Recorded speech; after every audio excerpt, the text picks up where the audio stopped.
Bom, pessoal, vamos continuar aí a nossa videoaula sobre fotografias e filmes digitais, né? E vamos dar uma recapitulada rapidinho, tá? Então, primeira parte nós falamos sobre resolução, para vocês entenderem por que a gente deve tirar fotos com 3 megapixels. Eu também falei sobre vídeo, que eu prefiro gravar vídeos em resolução de 720x480 por uma questão simples, uma relação entre qualidade e memória. Quer dizer, um filme com mais resolução vai precisar de mais memória para você poder armazenar. Então a indicação que eu dou é que faça o filme em 720x480, mas fica aberto para o critério de vocês, tá? Depois eu mostrei para vocês como que a gente configura a máquina fotográfica, tanto em relação à resolução como também a data e a hora das máquinas. Depois nós tiramos algumas fotos, descarregamos no computador, criamos lá uma pasta temporária para a gente poder jogar essas fotos e fazer aquele processo de limpeza, tá? E agora chegamos a este ponto desse vídeo, né? Então agora é a hora da gente continuar nessa caminhada aí, tá bom? Nesse vídeo nós vamos começar a ver agora onde a gente vai arquivar as fotografias, tá? E o que eu quero dizer com arquivar? Imagine que você tem um armário e você vai colocar os seus álbuns de fotos guardados nesse armário, nessa estante, né? E é o lugar onde a gente vai mais tarde recuperar as fotografias para a gente poder ver, para matar alguma saudade ou para fazer algum trabalho com vídeo, enfim. Um local onde a gente vai depositar essas fotografias, tá? Bom, eu vou listar para vocês agora então quais são as opções que nós temos para poder arquivar as fotografias, tá? Eu acho que uma das primeiras opções que vem à cabeça são os CDs, DVDs, Blu-ray, ou seja, todos os discos óticos, porque eles armazenam uma boa quantidade de memória, né? Eles conseguem armazenar o Blu-ray de dupla camada, você consegue armazenar até 50 GB num disco desse. Então é uma quantidade bem considerável para a gente pensar em armazenar fotografias e vídeos digitais aqui, tá? Então esse disquinho vai representar todos esses CD, DVD e Blu-ray que existem no mercado. Bom, outra opção seria os pendrives. Hoje você tem pendrives com mais de 100 gigas, né? Então ele também é um local que a gente poderia considerar. Cartão de memória. Bom, esse cartãozinho aqui, ele tem 32 GB, né? Também poderia armazenar bastante fotografias e vídeos. Uma unidade SSD, ela está substituindo os tradicionais HDs, né? Os discos magnéticos, né? É uma unidade feita de cartõezinhos de memória internamente, basicamente é isso, tá? Ela é muito mais rápida. O acesso dela, tanto para você fazer a gravação quanto a leitura, é muito mais rápido que o HD. E por falar em HD, essa daqui seria outra opção nossa, né? Hoje é muito fácil você encontrar um HD com mais de 1 tera, 2 teras, até 3 teras ou mais, né? Terabytes, né? 1 terabyte equivale a 1000 gigabytes, né? Então, se a gente tem um HD de 1 tera, não preciso dizer que é espaço suficiente para caber muitas e muitas fotografias. Bom, eu vou falar um pouquinho de cada um deles. Então vamos começar aqui pelos discos óticos, tá? Olha, eu comecei até a arquivar as minhas fotos e vídeos em discos óticos, tá? O problema que eu encontrei é com a pirataria, tá? E se a gente analisar um pouquinho como é o conceito do disco ótico, disco gravável, né? Tá? Ele tem aqui uma camada de espuma, tá? E essa camada de espuma, com o calor do feixe de laser, ela expande, ela abre, então ela é como se ela abrisse um furinho, tá? Quando abre o furo, quando ele abre um furo, então ele permite que um raio de luz ele possa passar por essa camada de espuma e ser refletida por essa camada cromada que tem aqui, que deve ser provavelmente alumínio. O problema disso daqui é justamente essa camada de espuma. A camada cromada também é outro problema. A camada de espuma, se o material não for de boa qualidade, ela pode deteriorar rapidamente. E eles estão hoje falsificando muito essas unidades de disco, tá? Então é muito grande a chance de você comprar um disco falsificado. Eles fazem a parte de apresentação do disco muito bem feita, então é cada vez mais difícil você identificar um disco falsificado de um original. E o que me aconteceu é que uma vez eu comprei 10 disquinhos desses e fiz a gravação com fotos e vídeos, e quando eu fui recuperar a informação que estava no disco, ele não estava lendo mais. Simplesmente parou de ler, não tinha risco, não tinha nada aqui que estivesse podendo danificar. Ele ficava guardado dentro de um armário, na temperatura ambiente, sem calor excessivo, sem frio excessivo. Então, quer dizer, eu levei um grande susto. A minha sorte é que eu sempre fiz cópias, eu mantinha backups, e a backup que eu tinha feito das fotos foi em outra marca, em outro tipo de disco, de outra marca, um disco de outra marca, né? E aí isso me salvou, porque os outros discos estavam funcionando normal. Então, a partir daí eu levei um grande susto, falei, olha, não confio mais em utilizar esses discos óticos, tá? Eu acho que é muito fácil acontecer alguma coisa para ele parar de funcionar, né? Principalmente DVD. O Blu-ray ele já tem uma película que evita um pouco mais, é um pouco mais difícil de você conseguir riscar, né? E o outro problema que tem quando você pega um produto falsificado é essa camada do alumínio, tá? Tem muitos CDs piratas aí que isso daí começa a deteriorar e você vê que ele começa a ficar todo oxidado, né?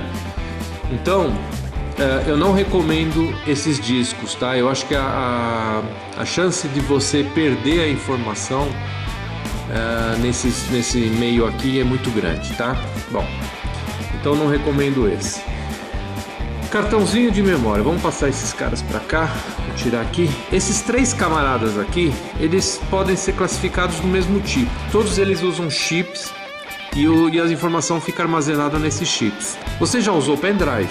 Já aconteceu alguma vez de você espetar um pendrive e ele de uma hora para outra parou de funcionar e você não conseguia acessar a informação? Pois é muito comum isso acontecer. A mesma coisa com as unidades SSD, elas não são muito confiáveis, tá? Eu tinha isso daqui no meu computador, ele é um disquinho SSD de 60 GB e não é disco, tá? Eu falo disco porque o formato dele lembra muito um HD, mas na verdade ele é uma plaquinha cheia de circuitos integrados aqui, então não tem nada a ver com disco, tá, gente? Você me desculpe se eu falei errado. Mas voltando, eu tinha usado esse cara aqui para fazer o boot no computador, então eu só usei para carregar o sistema operacional. E a parte de documentos, toda a parte minha particular, né, eu mantinha num outro disco magnético, tá? Esse cara aqui, um dia eu fui ligar o computador e ele simplesmente parou de funcionar, né? E eu tinha alguma coisa guardada nele que ficou no meu desktop, né? Aquela parte do papel de parede ali do Windows, né? Eu deixei alguns arquivinhos ali, queria recuperar eles, né? Entrei em contato com uma empresa, quase caí para trás, tá? Para eles tentarem me recuperar uma parte dos dados daqui, eles iam cobrar R$3.000, tá? Então, assim, não recomendo que a gente guarde fotografias e coisas pessoais, particulares e de grande importância em unidades SSD, tá? A mesma coisa eu digo para cartão de memória e para o pendrive. Todos eles são chips, tá? E de uma hora para outra você pode correr o risco de perder informação. Bom, sobrou esse cara aqui, tá? Esse é o cara que eu considero mais seguro para a gente poder armazenar as nossas fotos e vídeos, ok? Eu tenho o HD aqui que ele continua funcionando com mais de 20 anos, tá? E ainda funciona. Então, pela minha experiência, eu recomendaria a gente guardar as nossas informações aqui, tá? Só que esse daqui é um HD antigo, tá? Ele é ATA ainda, né? A conexão aqui é aquele de cabo de fita, né? Antigão. Eu só peguei esse aqui para ilustrar a nossa filmagem, tá? Agora, esse cara aqui é um cara que ficaria preso no computador, então eu não recomendaria que a gente guardasse as nossas fotos e vídeos aqui. Por isso, nós temos esse cara nesse formato aqui, tá? Que é um HD externo e a gente consegue conectar ele com um cabo USB, né? Esse daqui tem 1,5 TB, tá? Então aqui atrás a gente conecta o cabo, né? Tem uma fontezinha e ele tem espaço suficiente para a gente poder armazenar as nossas fotos e vídeos, tá? Só que a sugestão que eu digo para vocês é: não façam cópia das suas fotos apenas em um cara desses daqui. Ele pode muito bem, eu posso pegar isso daqui, escapar da minha mão e ele cair, bater e quebrar. Internamente ele tem umas cabeças e tem um disco magnético aqui, né? Dependendo da pancada, essas cabeças elas se deslocam e raspam e elas podem riscar o seu disco magnético. Então, existe sempre algum risco da gente perder informação. Em termos de durabilidade é o que eu recomendo. Eu acho que é mais difícil a gente ter um problema nesse cara aqui do que, por exemplo, num disco ótico. Bom, então é aqui que a gente vai guardar as fotos? É aqui. Nós vamos guardar as nossas fotos apenas num cara desse? Não, nós vamos gravar as nossas fotos em mais de uma unidade de disco igual a esse aqui, tá? Por quê? Porque se um dia ele apresentar o defeito, você pega a sua outra unidade e você resgata as fotografias e faz uma nova cópia, né? O custo de um camarada desses hoje, sei lá, uns R$300, R$400 é o que vai custar essa unidade de disco. Gente, se eu perder as minhas fotos, se eu perder as fotos das minhas crianças desde que elas nasceram, isso não tem preço para mim. Então, eu tomo muito cuidado com isso. Só para vocês terem uma ideia, eu achei uma forma de, ao mesmo tempo que eu faço uma backup, eu facilito o acesso da fotografia nas televisões aqui da minha casa. E eu acabo fazendo não uma backup só, tá? Eu tenho 1, 2, 3, 4. Eu tenho 4 backups das fotografias, tá? Esse camarada aqui, ele fica guardado dentro de uma gaveta. Eu não fico utilizando ele, tá? Então eu tenho 3 HDs com fotografias armazenadas que ficam ligados diretamente nas televisões aqui da minha casa.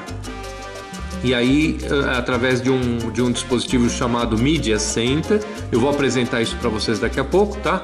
Eu consigo acessar as fotos, músicas, filmes, tudo que é parte digital que a gente poderia ver numa televisão, eu consigo ver através do Media Center. E aí o HD fica ligado nesse Media Center. Esses Media Centers, eles ficam ligados via rede. Então, naquele computador onde eu estava fazendo aquela parte no vídeo anterior da limpeza das fotos, eu consigo acessar todos os Media Centers. E esse cara aqui, quando eu vou copiar as fotos, eu conecto ele no computador e copio para cá, tá? Então, tudo isso que eu falei até agora é para justificar para vocês que a unidade de disco magnética, o famoso HD, é o cara que a gente deve armazenar as nossas fotos, tá? Para quê? Para a gente não correr o risco de amanhã a gente perder as fotografias, tá? Ele tem uma placa aqui, que é uma placa que a gente chama placa controladora, tá? Se essa placa apresentar algum defeito, você pode levar isso numa empresa dessas que mexem com informática, que fazem conserto. Se ele conseguir um HD exatamente igualzinho a esse, ele tira a placa controladora daquele HD, coloca aqui no lugar e ele consegue ler o disco magnético e extrair novamente as fotos, tá? Então assim, mesmo com defeito, ele ainda tem algumas possibilidades a mais de recuperação que esse cara aqui, esse aqui, este aqui e esse aqui não tem, tá? Então a dica, tudo isso que eu estou passando para vocês é uma dica, né? Por experiência já de muitos anos de informática. Vocês não me conhecem, mas desde que a gente começou com o computador, na época, olha, quem for da antiga vai saber, TK-85, TK-2000, o Apple IIe, o computador PC, que era o processador 8086, que era o famoso PC XT, tudo isso já passou na minha mão, tudo isso eu já mexi. Então assim, eu tenho uma certa bagagem para poder aconselhar vocês pela minha experiência, tá? Então, gente, fotografia é algo precioso para as famílias, tá? É algo que a gente precisa tomar um cuidado para não perder. Então eu estou reforçando muito nessa parte aqui, para que pelo menos vocês façam backup, ok? Então agora eu vou mostrar como é que a gente vai armazenar as nossas fotos aqui dentro desses caras, para que elas sejam facilmente recuperadas, né? Para que elas tenham uma ordem que facilite essa recuperação, tá? Então nós vamos ver na tela do computador o que está aqui dentro desse HD aqui, onde que estão as minhas fotos, tá bom? Para vocês verem a estrutura de pastas, tudo direitinho.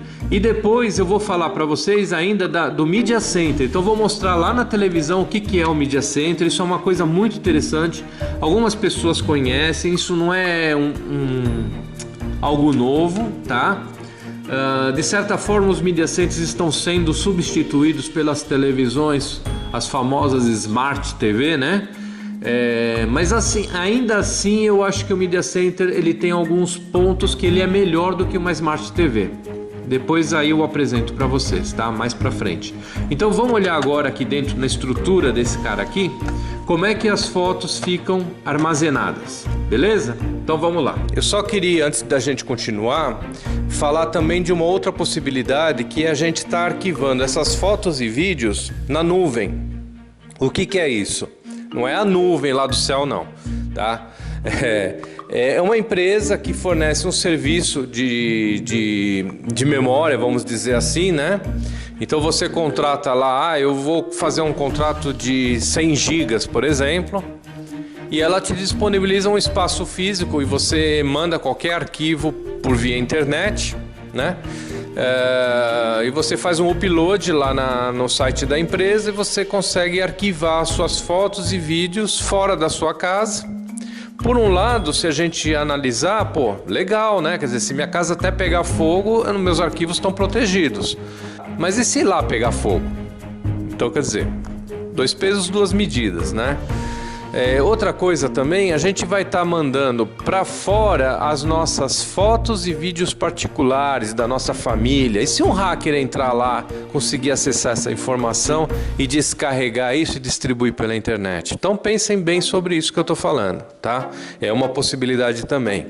Outra possibilidade, quem me diz que a empresa realmente está tomando todas as precauções possíveis com relação a backup, né?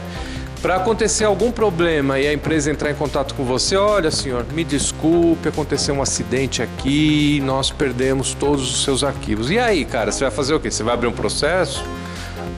Não vai adiantar, porque a tua foto, o teu vídeo já foi perdido, cara. Então isso já é irreparável, né? Não tem mais como voltar atrás. Então, pelo menos eu prefiro manter essa responsabilidade da guarda disso tudo comigo, né? Eu estou tomando todas as precauções possíveis, eu estou com a garantia do que eu estou fazendo. Então, a minha opinião é: vamos continuar guardando isso num HD, num disco magnético, tá? Pela minha experiência. Eu acho que assim, para trabalhos de equipes é fantástico, porque Você está em São Paulo, tem parte de pessoas que estão em Minas, ou estão no sul do país, ou estão lá no norte, seja lá onde for, conseguem acessar esses arquivos e trabalhar com participação, como uma equipe, como se estivéssemos no mesmo local de trabalho. Eu só queria dar mesmo esse pause no vídeo para falar sobre esse conceito de nuvem, tá bom? Então vamos continuar agora olhando a estrutura interna do HD, como é que a gente vai estar armazenando as nossas fotos e vídeos. Ok, o que nós estamos vendo aqui é a estrutura de pastas que eu estou utilizando naquele HD que eu mostrei no vídeo, o HD externo USB, aquele que eu mostrei agora há pouco, tá?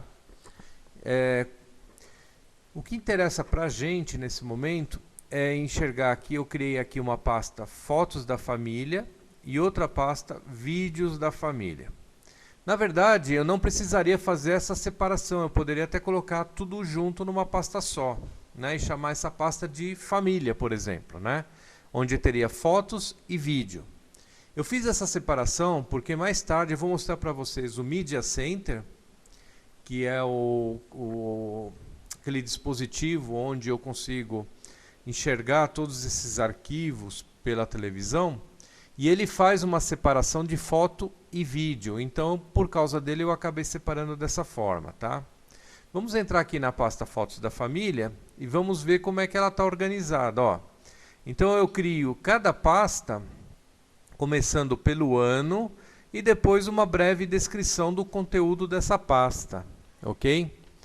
Então, dessa forma, a gente acaba tendo todas as fotos da família organizadas na ordem cronológica. Se vocês observarem melhor, vocês vão ver que quando eu tenho um evento que gera uma quantidade considerável de fotos, eu separo esse evento numa pasta separada. Então, por exemplo, 2013, o ano, 06, o mês, Maragogi. Foi uma viagem de férias que nós fizemos para Maragogi, ok?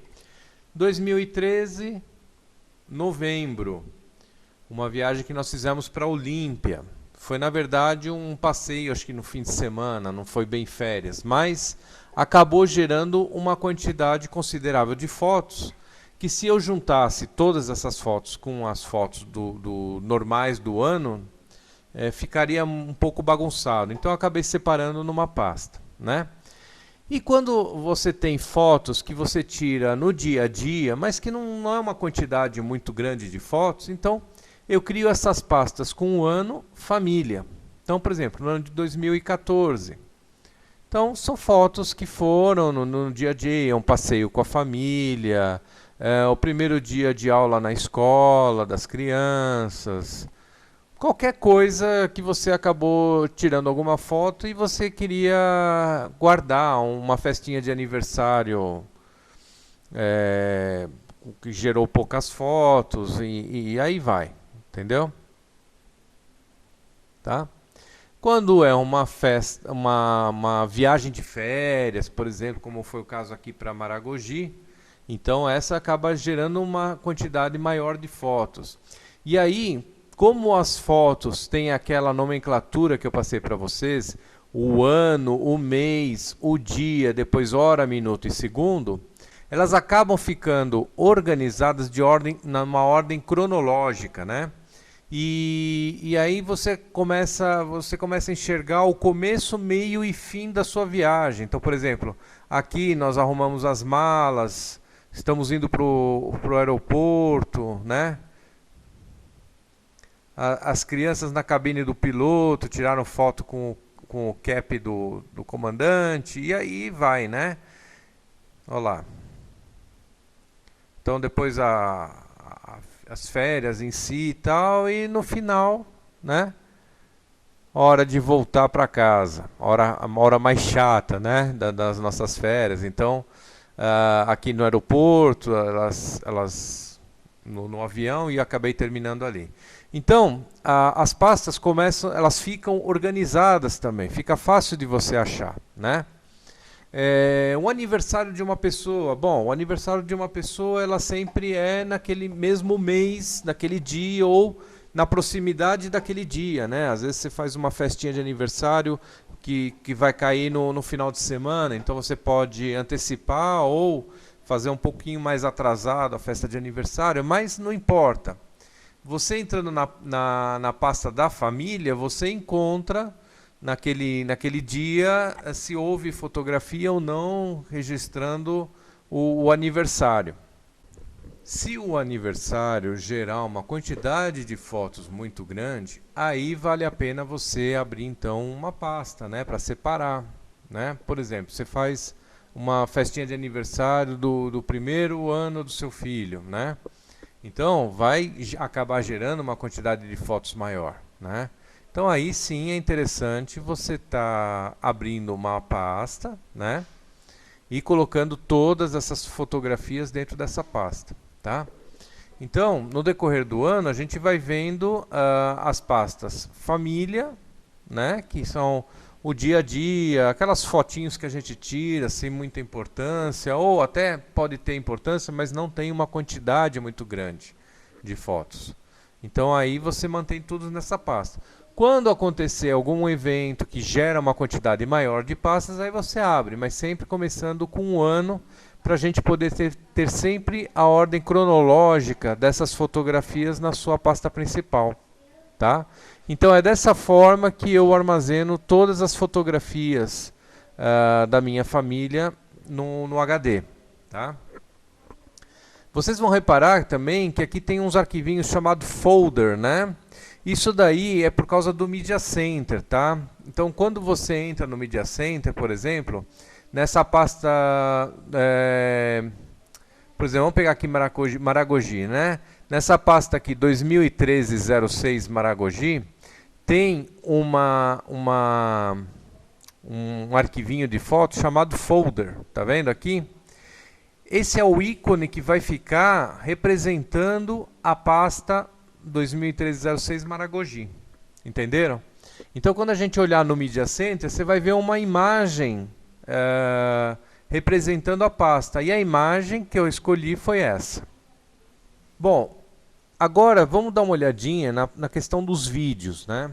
Então, eu tenho uma pasta aqui, vídeos da família.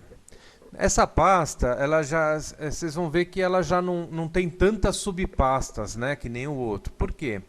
Eu faço os vídeos por mês, né?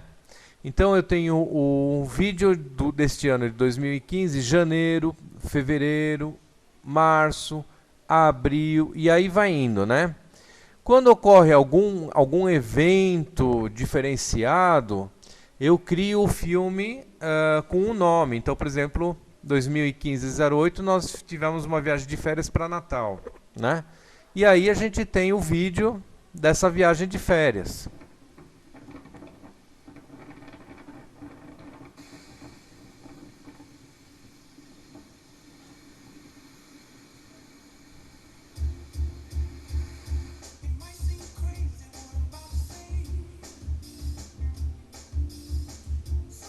Ok, o objetivo do vídeo não é assistir o filme, mas é mais para vocês entenderem, tá? Quando são pequenos vídeos corriqueiros, coisas que você manda às vezes pelo WhatsApp, pequenos vídeos que você grava no dia a dia, principalmente se você tem crianças em casa, você acaba gerando vários videozinhos, porque a criança deu uma risada, ou ela fez uma bobagem, ou fez alguma coisa engraçada, e você acaba armazenando. Então, eu vou juntando esses vídeos, e quando eu fecho o mês, por exemplo, eu juntei vários vídeos de março, né? Na hora que fechou março, começou já abril, eu pego esses vídeos e faço um vídeo só. Então, por exemplo, se eu abrir aqui um arquivo do mês de setembro deste ano, então ele começa primeiro com a introdução do mês e o ano, né? E aí é um videozinho das minhas calopsitas que botaram pela primeira vez um ovo, né? Então elas estavam começando a cuidar do ovo, tá? E aí tem vários vídeos no decorrer deste mês que foram acontecendo. Tá, é só para vocês terem uma ideia. É só para Entenderam? É só para a gente conseguir agrupar isso e ficar com uma certa organização esses vídeos, para a gente não perder esses pequenos videozinhos. Quando é uma viagem de férias, aí é um vídeo separado, né? Então, por exemplo, no mês 08, eu tenho 2015-08 Natal, que foi a viagem de férias para Natal. E eu tenho o vídeo 2015-08, que é os videozinhos do dia a dia da família, por exemplo. Tá? Então, eu tenho isso tudo organizado ano a ano. A partir do momento que isso começou a ficar, começou a se gerar arquivos digitais de filmagens, né? Isso, a partir daí eu fui juntando e criando essas pastas, ano a ano, com todos os filmes. Então, da mesma forma, fica muito fácil você achar um evento, tá? Nós estamos agora aqui nas pastas principais, certo?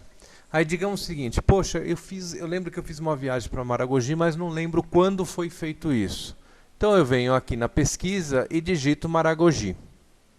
Agora ele está me trazendo todas as informações de Maragogi. Então eu tenho aqui um vídeo de Maragogi e eu tenho aqui uma pasta de fotos de Maragogi. Pronto. Já acessei todas as informações, estão todas organizadas em ordem cronológica. Estou acessando tudo que coisa. Inclusive eu sei a data de início e de fim da viagem, porque as fotos estão armazenadas com essa informação. Então, dessa forma, fica fácil da gente procurar as coisas aqui. Por exemplo, não, eu queria ver o vídeo está aqui. Pronto, entenderam, gente? Então, dessa forma, a gente fica tudo muito bem organizado, ok? Você tem as suas fotos bem arquivadas, fácil de achar, né? E fácil de você conseguir arquivar elas também, né? Porque você tem uma certa organização, uma certa limpeza nisso. Ok, pessoal. Então, assim, a ideia agora era mostrar para vocês como é que fica a estrutura das pastas, né, e dos arquivos armazenados no HD. Agora nós vamos dar uma olhadinha lá no Media Center, tá? Então nós vamos ver ali, dar uma boa olhada aqui, ó, nessa estrutura de pastas, porque a gente vai enxergar agora na televisão essa estrutura de pastas também, tá? Quando a gente entrar em foto da família, ó, vamos dar uma olhadinha como é que está armazenada aqui as pastas, tá vendo? Tá? E a mesma coisa quando a gente entra para vídeos da família. Então, ó, como é que está feito essas pastinhas, tá? E aí vocês vão conseguir entender na hora que a gente chegar lá no Media Center, tá bom? Então agora eu vou interromper um pouco essa parte aqui no computador e a gente vai lá ver o dispositivo.